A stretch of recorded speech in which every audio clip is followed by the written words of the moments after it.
যখন জাকারিয়া আলাইহিস সালাম তার প্রতিপালককে চুপে চুপে ডাকলেন, চুপে চুপে ডেকে বললেন যে আমার মাথার চুল পেকে গেছে, অস্তালা রাস সাইবি, আমার মাথার চুল পেকে গেছে, আমার হাড় হাড্ডি দুর্বল হয়ে গেছে, আমার স্ত্রী বন্ধা, বাচ্চা দিতে পারে না, আবার তোমার কাছে চাইলে মানুষ নিরাশা হয় না, এটা যেমন না ওটা তেমন হ্যাঁ, আমার এখন সন্তান নেওয়ার কোনো পরিস্থিতি নেই। কেন? আমি বৃদ্ধ মানুষ, মোটা কথা।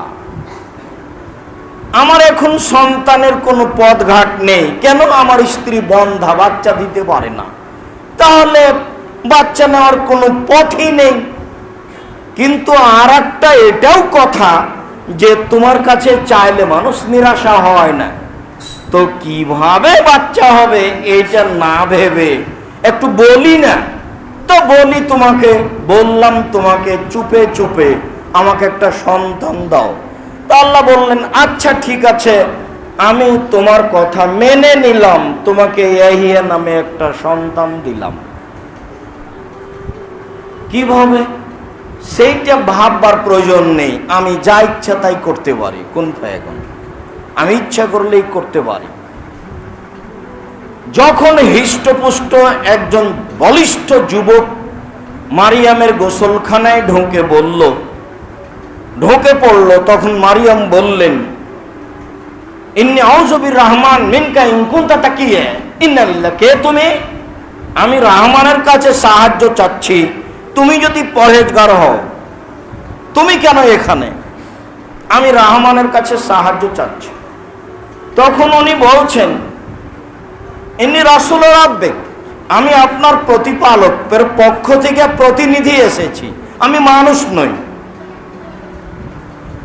আপনাকে একটা সংবাদ দিতে এসেছি, আপনার একটা সন্তান হবে, এই কথা আমি বলতে এসেছি।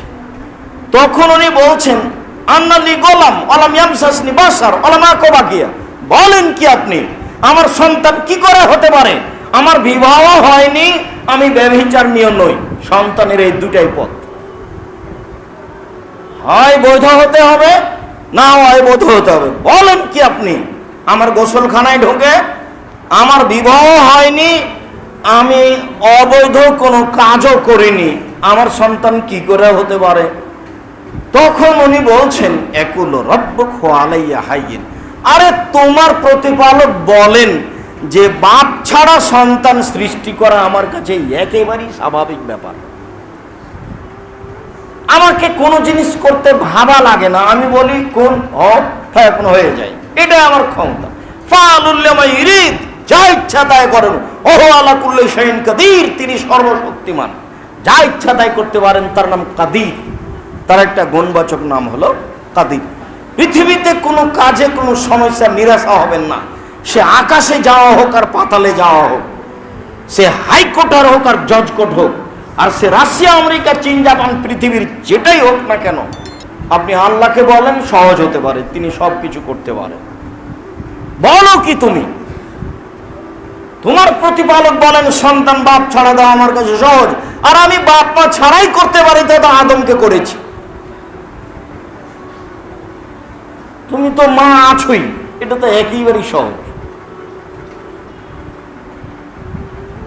তো ডাকলে পাওয়া যায়, যা বোঝা যায়। আল্লাহ তাআলা বলছেন আমাদের নবীকে অযকুর রাব্বাকা ফি নাফসিক, মুহাম্মদ সাল্লাল্লাহু আলাইহি ওয়াসাল্লাম, আপনি আপনার প্রতিপালককে মনে মনে ডাকুন। তাজারু খিফা, অতীব গোপনে, অতীব ভীতি ভয় নিয়ে, অতীব গোপনে, অতীব বিনয়ে, ভয় ভীতি নিয়ে, ওয়াদুনাল জাহরি মিনাল কওলে, সরবে নয় নীরবে বলুন।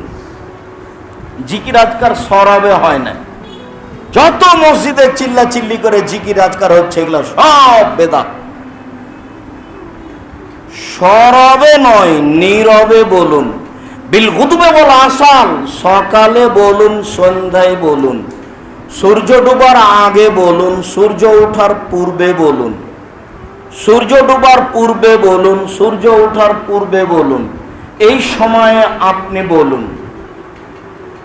অন্য বিবরণে বোঝা যায় যে দোয়া প্রার্থনা কবুল হয় ঠিক সূর্য ঢলে গেলে দুপুরের পর 12:15 12:30 এরকম সময়। অন্য হাদিসে বোঝা যায় দোয়া কবুল হয় ঠিক রাত দুপুরের পর 12:15 12:30 রাতের পরে।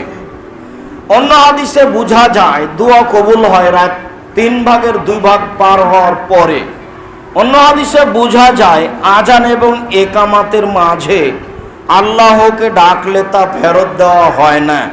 রাসূল সাল্লাল্লাহু আলাইহি সাল্লাম বলেছেন, লা ইউরাদ্দু দুআ বাইনাল আযান ওয়াল ইকামা, আজান একামাতের মাঝে দোয়া ফেরত দেওয়া হয় না। আজান একামাতের মাঝে দোয়া ফেরত দেওয়া হয় না। আজান একামাতের মাঝে দোয়া ফেরত দেওয়া হয় না। আল্লাহ তাআলা বলেন, উদুনি আস্তাজিব লাকুম, আমাকে ডাকো, আমি তোমার কথা মেনে নেওয়ার জন্য প্রস্তুত আছি। কি বলতে চাও আমাকে বলো। উদু রাব্বাকুম তাজাররুআ ওয়া খুফিয়া, পৃথিবীর মানুষ তোমরা তোমাদের প্রতিপালককে কি বলতে চাও তা বলো, অতীব গোপনে অতীব বিনয়ে। অতীব গোপনে অতীব বিনয়ে বলো, কি বলতে চাও। আল্লাহ তাআলা বলেন, ওয়াজা সালাকা ইবাদি আন্নী ফাইন্নী কারীবুন উজিবু দাওয়াতা দাঈ ইযা দাআনি। শুনেন মুহাম্মদ সাল্লাল্লাহু আলাইহি ওয়াসাল্লাম, শুনেন, জনগণ আপনাকে জিজ্ঞাসা করে আমার ব্যাপারে। জনগণ আপনাকে আমার ব্যাপারে জিজ্ঞাসা করে, আপনি বলে দিন ইন্নী কারীব, আমি মানুষের পাশে আছি। আপনি বলে দেন আমি মানুষের পাশে আছি। উজিবু দাওয়াতা দাঈ ইযা দাআনি, যখনই আমাকে কেউ ডাকে আমি তার ডাকে সাড়া দিই। যখনই কেউ আমাকে ডাকে আমি তার ডাকে সাড়া দিই। এই কথা আল্লাহ তাআলা বলেন। আর আল্লাহর নবী বলেন, ইয়ানজুলু রাব্বুনা তাআলা ইলা সামাইদ দুনিয়া হিনা ইয়াবকা সুলুসুল লাইলিল আখিরা, যখন রাতের 3 ভাগের 2 ভাগ পার হয়ে যায়, রাত 1:30 2টার পরে, ইয়ানজুলু রাব্বুনা তাআলা ইলা সামাইদ দুনিয়া, রাত 1টার পর থেকে, তখন আল্লাহ তাআলা সপ্তম আকাশ থেকে প্রথম আকাশে নেমে আসেন। নেমে এসে নিজে বলেন, মায়াদুনি ফাস্তাজিবা লাহু, কে আমাকে ডাকে আমি তার ডাকে সাড়া দিব। মায়াসলনি ফাউতিয়াহু, কে আমার কাছে কিছু চাই, যে যা চায় আমি তাকে তাই দিয়ে দিব। মায়াস্তাগফিরুনি ফাগফির লাহু, কে আমার কাছে ক্ষমা ভিক্ষা চাই আমি তাকে ক্ষমা করে দিব। হাদিস বুখারী মুসলিম। এইভাবে আল্লাহ তাআলা রাত 1টার পরে সপ্তম আকাশ থেকে প্রথম আকাশে নেমে আল্লাহ মানুষকে বলেন বিশেষ প্রার্থনা। আজকের আলোচনা আল্লাহকে ডাকা। আমরা আলোচনা করছিলাম আল্লাহকে ডাকার ব্যাপারে। আনাস রাদিয়াল্লাহু তাআলা আনহু বলেন, রাসূল সাল্লাল্লাহু আলাইহি ওয়াসাল্লাম বলেছেন, লা ইয়াসালু আহাদুকুম রাব্বাহু হাজাতাহু কুল্লাহ হাত্তা ইয়াসালাহু ইন কাতা সিসআনা আলাইহি। মানুষ তার প্রতিপালকের কাছে সব কিছুই চাইবে, জমি জায়গা বাড়ি ঘর, ঘর বাড়ি, ঘোড়া গাধা গাড়ি ছাকড়া যা কিছু আছে, এমনকি দা কুড়াল, এমনকি সুই সুতা। মানে কারো যদি জুতার ফিতে ছিঁড়ে যায় তাহলে সে যেন আল্লাহকে বলে যে জুতার স্যান্ডেলের ফিতাটা তুমি আমার ব্যবস্থা করে দাও। এই কথার অর্থ কিন্তু স্যান্ডেলের ফিতে নয়। এই কথার অর্থ ছোট থেকে ছোট, কম থেকে কম, অল্প থেকে অল্প, পৃথিবীতে যা কিছুর মানুষের প্রয়োজন তাই যেন মানুষ আল্লাহর কাছে চায়।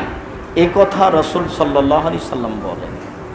যদি ধরেই নি যে স্যান্ডেলের ফিতা, তো হোক, মেন রাস্তায় যাচ্ছিলাম পায়ে হেঁটে, একটা ফিতা একদিক ছিঁড়ে গেল, তো বললাম ইন্না লিল্লাহি ওয়া ইন্না ইলাইহি রাজিউন, আল্লাহ তুমি এটার ব্যবস্থা করো। তো দেখছি একটা স্যান্ডেলে বিক্রি করা লোক পাশ দিয়ে চলে যাচ্ছে। এই শোনো শোনো শোনো, তোমার কাছে ফিতা আছে গো?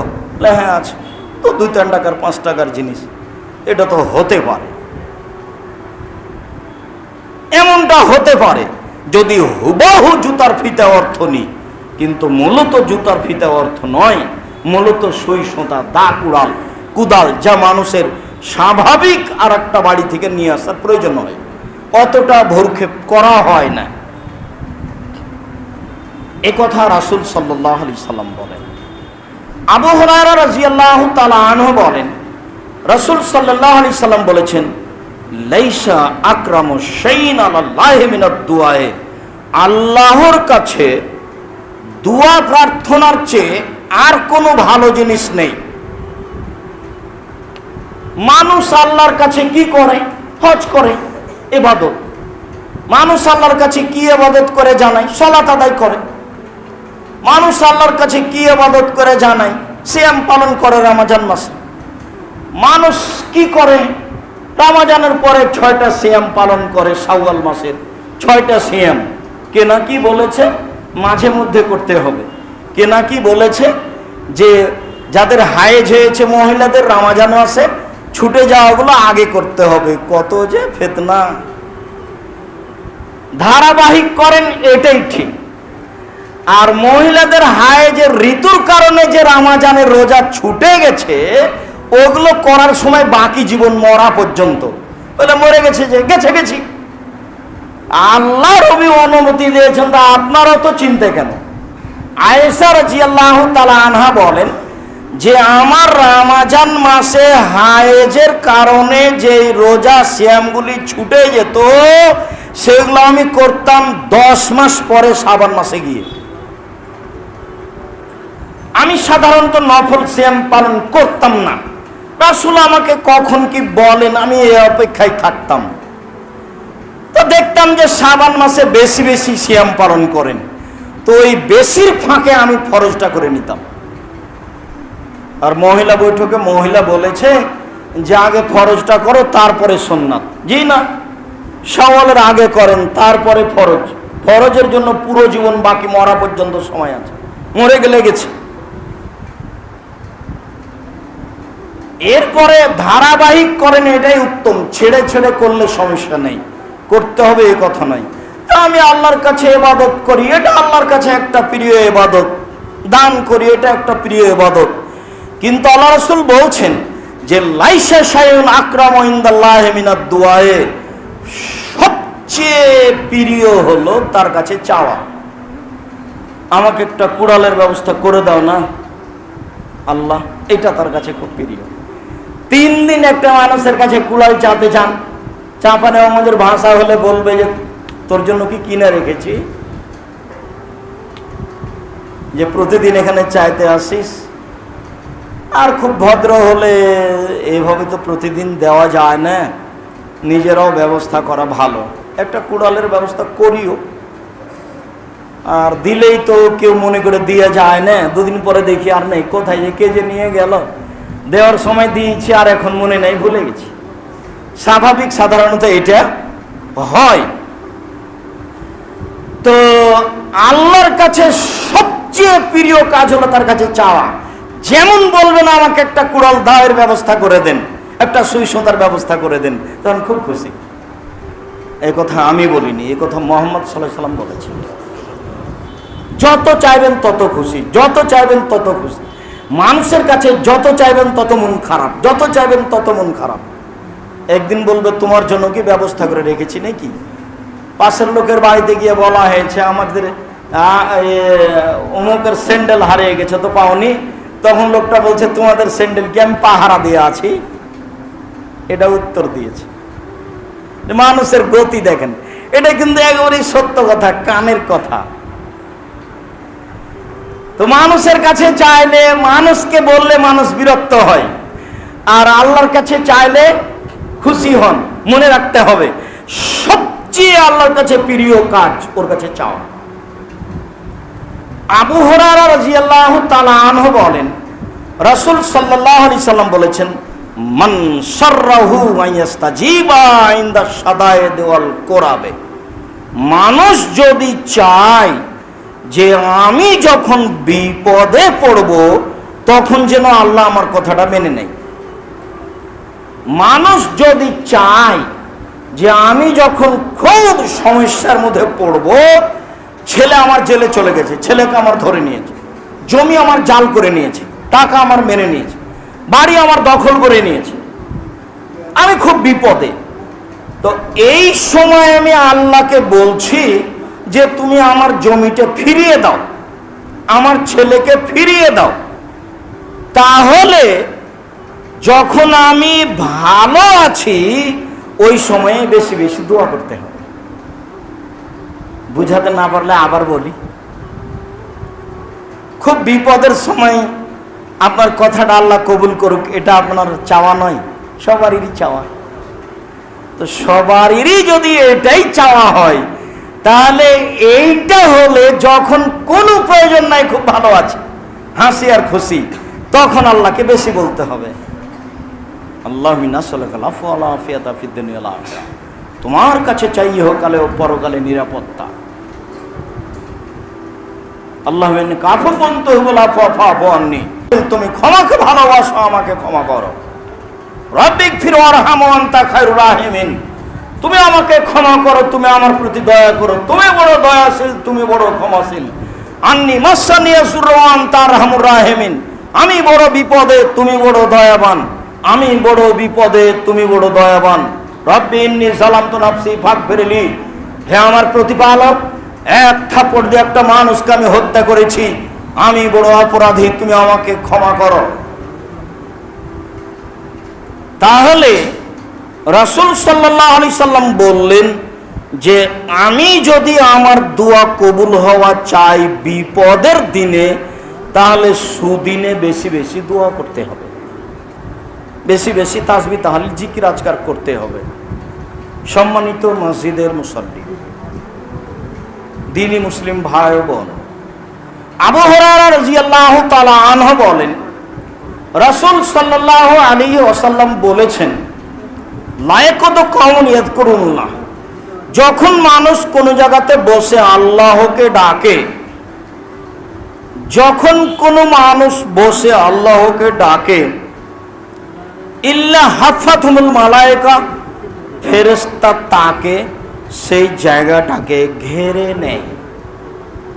ওয়াগাসিয়াতুমুর রাহমা, আল্লাহর দয়া সেই জায়গাটাকে ঢেকে নেয়।